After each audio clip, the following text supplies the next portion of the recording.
Okay, so section 7.9 is called power factor. Power factor is one of those things that if you're working in this field, you should know what it is. The, the further we go in this course, you'll understand the importance of it, um, why it can sometimes be a problem, ways to correct it if it is a problem, indications that the power factor gives you. So it's an important term. I want you to be comfortable with it. There's nothing really difficult about it.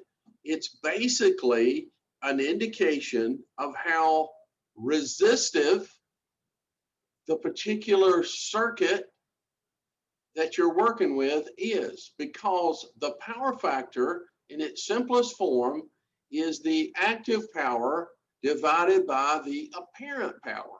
So it gives you a number that you can think of as a percentage or just a ratio of how resistive the circuit is. Again, it's the active power over the apparent power. So that gives us our sixth equation.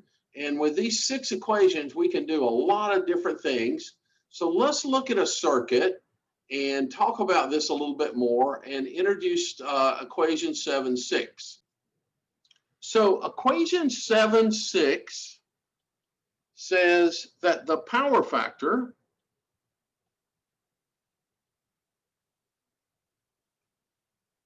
is equal to active power over apparent power.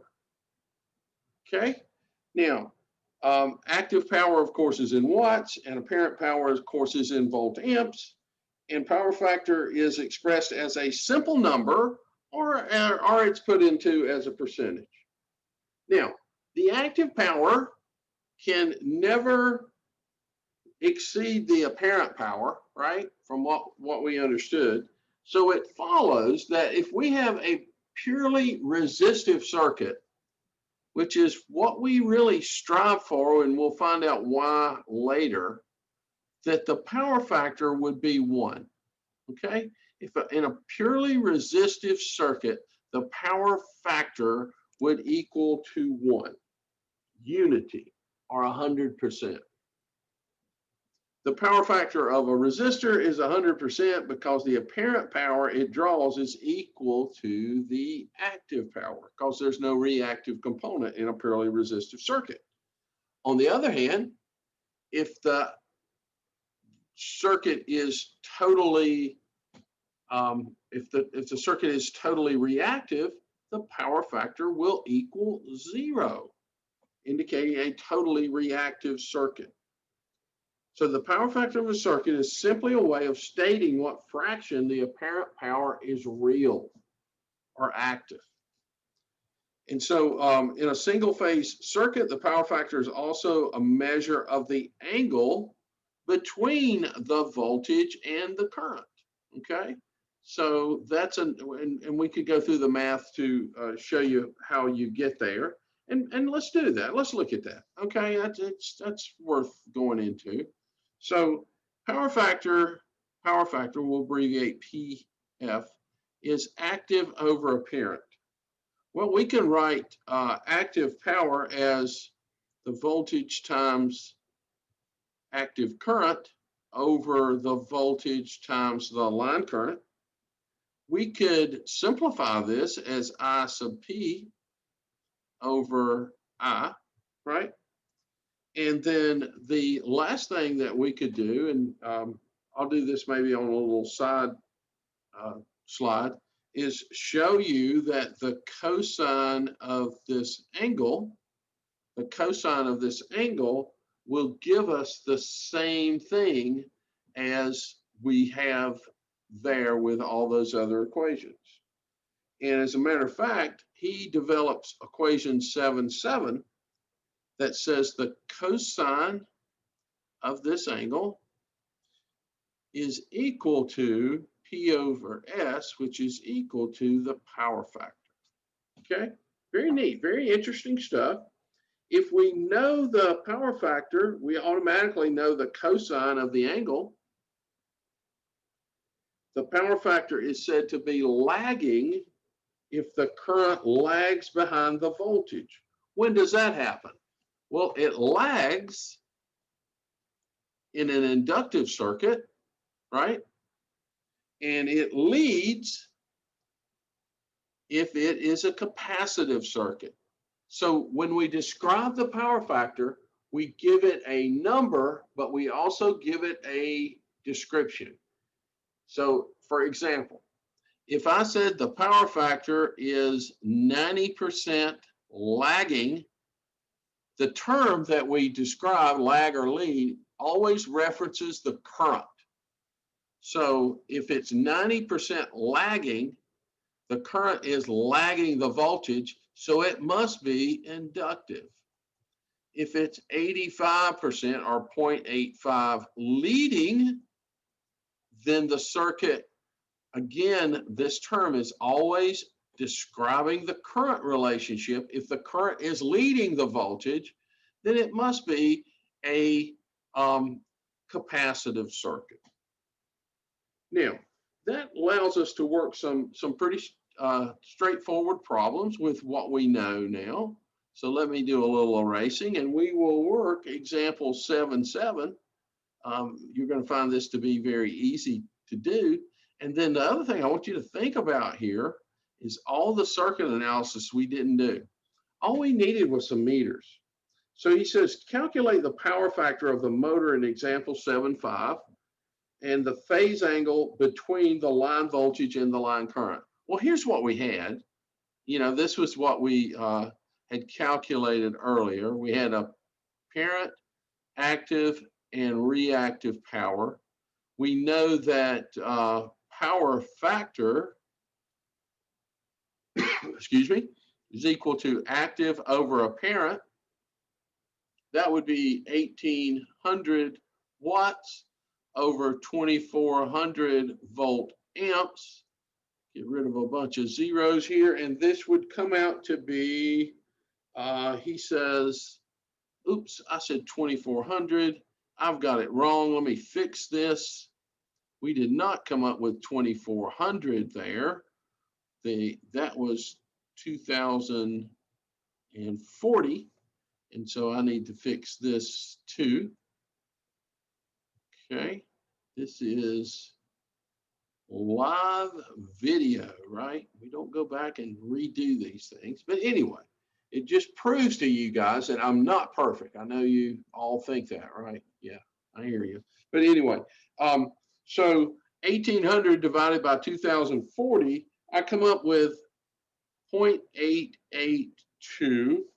And just so happens that that is described as lagging, okay?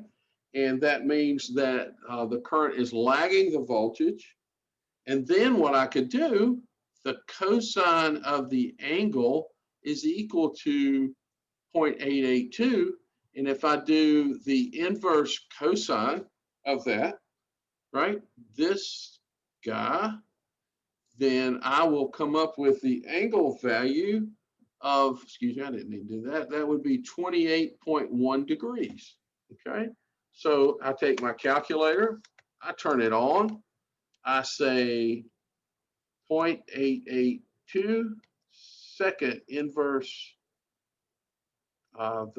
inverse cosine of 0.882, 28.1 degrees. And that would be what this angle is here, okay? So, you know, just look at what we've been able to do with, you know, just some power readings and not having to do any complex circuit analysis or anything like that. And you'll see going forward that taking that simple information, we can make some modifications to that circuit and we can be much more efficient. And I tell you what, there's one other little problem. Let's do this. Let's do this problem, and that way we won't have to make a whole new video for that. But let's go to this slide, and we'll fill in some things, and we'll work this last example 7.8 on page 144. Okay, it's really pretty easy problem. It says I have a single phase motor that's drawing a current of 5 amps. So what I know is I is equal to 5 amps, and it's a 120 volt line. Okay. And I also know that the power factor is equal to,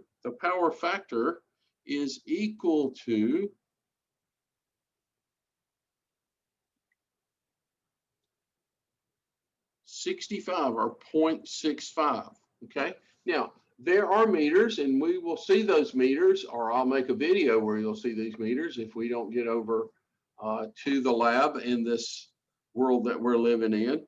And it actually gives us a power factor reading. Well, we can take that data and we can first off determine what the apparent power is. Well, that's going to be 5 times 120, and that comes out to be 600 volt amps. Power factor is equal to the active over apparent power, which I already know the apparent. I solved that for P, and 600 volt amps times 0.65 will actually give me the active power in this circuit, and it comes out to be 390 watts. Then I have another equation that says S squared equals P squared plus Q squared. I want to find out what the reactive power is that's supplied by the line. I can do that by solving this for Q. So Q squared is going to be S squared minus P squared. Q is equal to the square root of S squared minus P squared, which would be the square root of 600 squared minus 390 squared. And working that out, I come out with a value of 456 var. Okay, so I know what the apparent power is now.